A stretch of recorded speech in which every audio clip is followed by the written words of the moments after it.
क्या आपने कभी ऐसे किसी शहर के बारे में सुना है जो कभी राजा महाराजाओं की शान था, जिसकी गलियां रत्नों से सजी थी, जहां खुद भगवान श्री कृष्ण ने राज्य किया था और जो एक दिन अचानक बिना कोई शोर किए समंदर के नीचे डूब गया?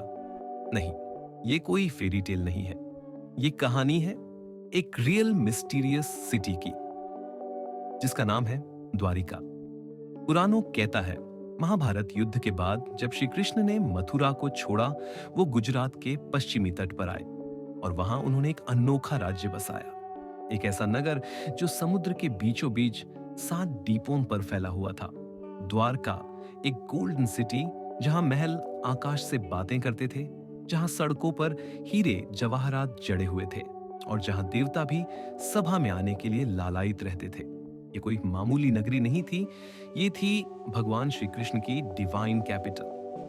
द्वारका के चारों तरफ फैला था विशाल समंदर और उसके जरिए चलता था व्यापार, संस्कृति और धर्म का आदान प्रदान। ये शहर उस जमाने में भी एक एडवांस्ड मैरीटाइम हब माना जाता था, लेकिन एक दिन सब कुछ बदल गया। कहते हैं, जब श्री कृष्ण ने पृथ्वी पर अपना कार्य पूरा किया और उन्होंने इस संसार से विदा ली, तो प्रकृति ने भी जैसे धीरे धीरे इस दिव्य नगरी को वापस अपने आगोश में ले लिया।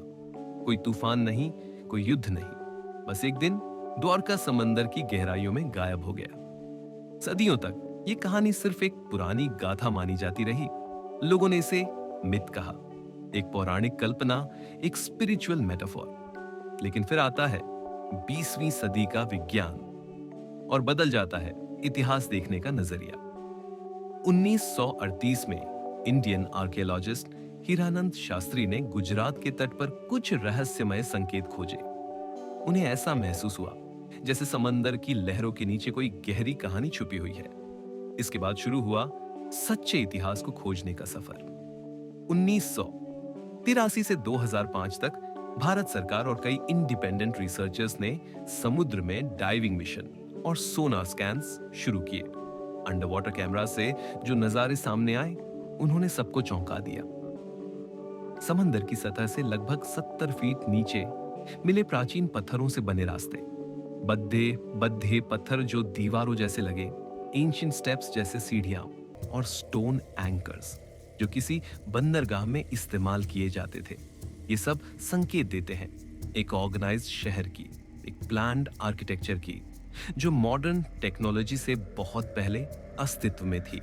और जब इन पत्थरों की कार्बन डेटिंग की गई, तो उनकी उम्र निकली 1500 से 2000 ईसा पूर्व। यानी जब इजिप्ट में पिरामिड्स बन रहे थे, इंडिया के इस पश्चिमी तट पर एक उन्नत शहर द्वारका समुद्र की लहरों के बीच रह रहा था। इतना ही नहीं, एंशिएंट अरब, ग्रीक और पर्शियन सेलर्स की ट्रैवल लॉग्स में भी एक महान समुद्री शहर का जिक्र मिलता है, जहां कल्चर, वेल्थ और डिवोशन तीनों का मेल था। उनका डिस्क्रिप्शन बिल्कुल मेल खाता है द्वारका से।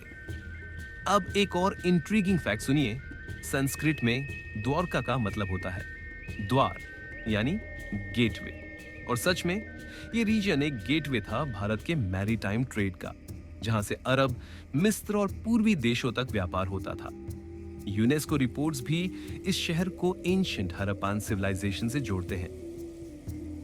तो सवाल अब यही है, क्या यह शहर वाकई श्री कृष्ण का था? क्या द्वारका एक स्पिरिचुअल बिलीफ है या एक हिस्टोरिकल रियलिटी? साइंस अब तक क्लियर आंसर नहीं दे पाया है, लेकिन जितना भी एविडेंस मिला है, वो हमारे भरोसे और क्यूरियोसिटी को और भी बढ़ाता है। और शायद इसी वजह से आज भी रिसर्चर्स, डाइवर्स और साइंटिस्ट्स समंदर की तलहटी में सर्च कर रहे हैं, हर छोटे क्लू को तलाश रहे हैं, क्योंकि हो सकता है किसी दिन हम पूरी सर्टेनिटी से कह सकें, हाँ, द्वारका केवल कथा नहीं थी, वो हमारी सच्ची विरासत है।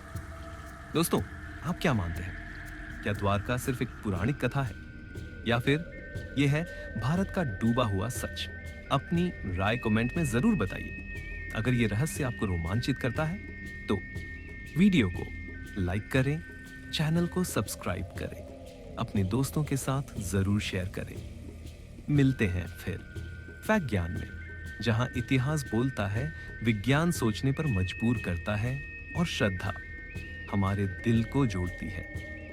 धन्यवाद। जय श्री कृष्ण।